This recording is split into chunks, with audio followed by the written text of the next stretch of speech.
By elections జరగబోతున్నాయి Jubilee హిల్స్లో. So ఎవరి వైపు ఉండాలనుకుంటున్నారు? బీఆర్ఎస్ నుంచేమో మాగంటి సునీత గారికి టికెట్ కన్ఫర్మ్ అయింది, అండ్ కాంగ్రెస్ నుంచి నవీన్ యాదవ్. ఎవరి మధ్య ఫుల్ టఫ్ ఉంటుంది అనుకుంటున్నారు? తప్పేం ఉండదండి. ఆల్రెడీ సునీత గారు గెలుపు 100% ఖాయమైనట్టే. ఎందుకు అంటే ఇప్పుడు మనం చూస్తున్నాం, ఒక 2 ఉదాహరణకు ఇండైరెక్ట్లో కాంగ్రెసే ఓటమిని ఒప్పుకున్నారు ఇప్పటికీ. ఎందుకు అంటే ఒక సీఎం అయి ఉండి ఒక నియోజకవర్గానికి ఒక్కసారి మీటింగ్ పెడితే సరిపోతుంది. వారం తిరగడం, రోజు రెగ్యులర్గా ఏదో దిక్కు మీటింగ్ ఏర్పాటు చేయడం. ఆయన సొంత ఇంట్లో కూడా క్యాంప్ ఆఫీస్ పెట్టిండండి.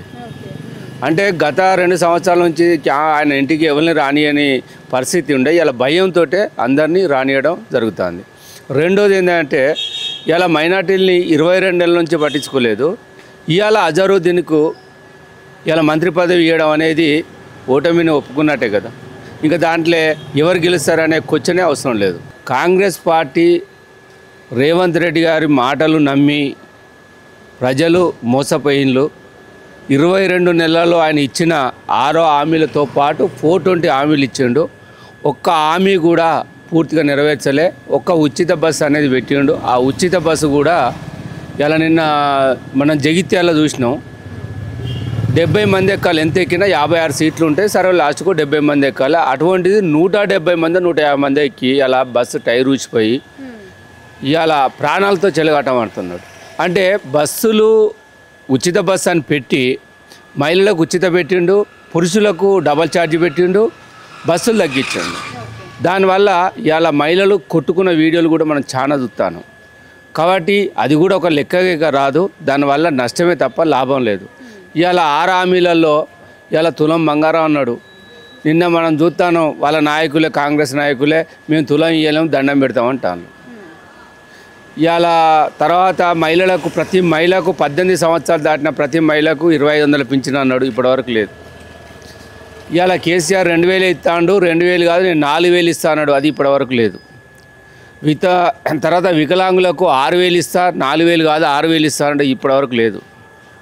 ఇవాళ రైతులకు రైతు బంధు అన్నాడు, 2 విడతలు ఎగ్గొట్టిండు, 2 విడతలు ఇచ్చిండు.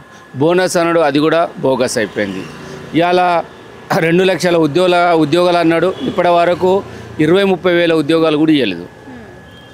ఇలా చెప్పుకుంటూ పోతే ఏ రకంగా చూసినా అన్నీ మోసం మాటలు. ఇలా కేసీఆర్ గారు ఉన్నప్పుడు ఇలా నల్ల కావచ్చు, నల్ల వాటర్ సమస్య కావచ్చు, ఇలా 200 ఉన్న పింఛని దాన్ని 2000 చేసిన ఘనత కేసీఆర్ గారిది.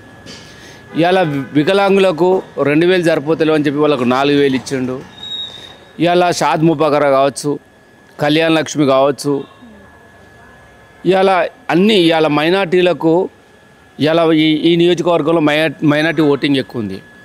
ఇవాళ మైనార్టీలకు గురుకులాలు కావచ్చు, షాద్ ముబారక్ కావచ్చు, వాళ్ళకు మైనార్టీ స్కూల్స్ కావచ్చు, అలా ఎన్నో వాళ్ళకు. తర్వాత మైనార్టీలు కూడా బీసీ బంధు కూడా వర్తించినాయి. ఇలా చాలా మైనార్టీలకు చేసి ఇవాళ ఏంది ఓట్ల కోసం మాత్రమే. ఇవాళ అజరుద్దీన్ ఉన్నాడు, ఎమ్మెల్యే క్యాండిడేట్ ఇంతకుముందు ఓడిపోయిందండి. ఓడిపోయిన క్యాండిడేట్ ఇవ్వలేదు అంటే ఆయన అనర్హుడు అన్నాడు. అది ఎవరన్నారు? వాళ్ళు కాంగ్రెస్ వాళ్ళు అన్నారు, మనం ఎవరు అనలే, ఓటర్లు ఎవరు అనలే. ఇవాళ ఆ మైనార్టీలు అంతా బీఆర్ఎస్ వైపు ఉన్నారని చెప్పి అందులో కొంత చీలికైనా ఓట్లను సంపాదించుకోవాలనే ప్రధాన ఉద్దేశంతో ఇవాళ ఆయనను మంత్రి చేసిండు. అంటే ఎమ్మెల్యేకే పనికిరాని అజరుద్దీన్ ఇవాళ మంత్రి ఎట్లా అవుతాడండి? ఎట్లా చేసిండు? ఎందుకు చేసిండు? ఇవాళ 22 నెలల్లో ఇంకా లేరా? ఇంకా మైనార్టీలలో వాళ్ళకి ఎవరికి ఎమ్మెల్సీ ఇచ్చి ఎవరు ఎందుకు చేయలే మంత్రుల్ని? ఎమ్మెల్యే టికెట్లు ఎందుకు ఇవ్వలే? మైనార్టీల మీద ప్రేమ కాదు. ఓన్లీ ఇప్పుడు ఏంటంటే ఈ జూబ్లీస్ ఓడిపోవడం వల్ల ఆయన సీటుకు ఏడేసరతోనే ఒకే ఒక ఆలోచనతోటి ఆయన ఒక్కడే తిరుగుతాడు తప్ప ఏ మంత్రి కానీ కాంగ్రెస్ నాయకులు కూడా కాంగ్రెస్ ఓడిపోతేనే రేవంత్ రెడ్డి ఇచ్చిన హామీలు నెరవేరుస్తాడు, లేకపోతే 1 వేలో పోతాడు అనేది అందరి మనసులో ఉంది. కాబట్టి ఖచ్చితంగా బీఆర్ఎస్ దాదాపు 40-50 వేల మెజార్టీతో గెలుస్తుంది. ఇక్కడ గోపీనాథ్ కూడా చాలా సేవలు చేసిండు. ఇలా మైనార్టీలకు కావచ్చు, హిందువులకు కావచ్చు, ఎవరిని చూసినా అందరికీ ఆప్యాయత, అన్న అనే పేరు ఉంది. ఆయన చనిపోవడం వల్ల ఇంకా సానుభూతి అనేది పెరిగింది. కాబట్టి గతం కన్నా ఈసారి డబుల్ మెజార్టీతో ఇలా గోపీనాథ్ భార్య సతీమణి గెలిచే అవకాశాలు 100% ఉన్నాయి.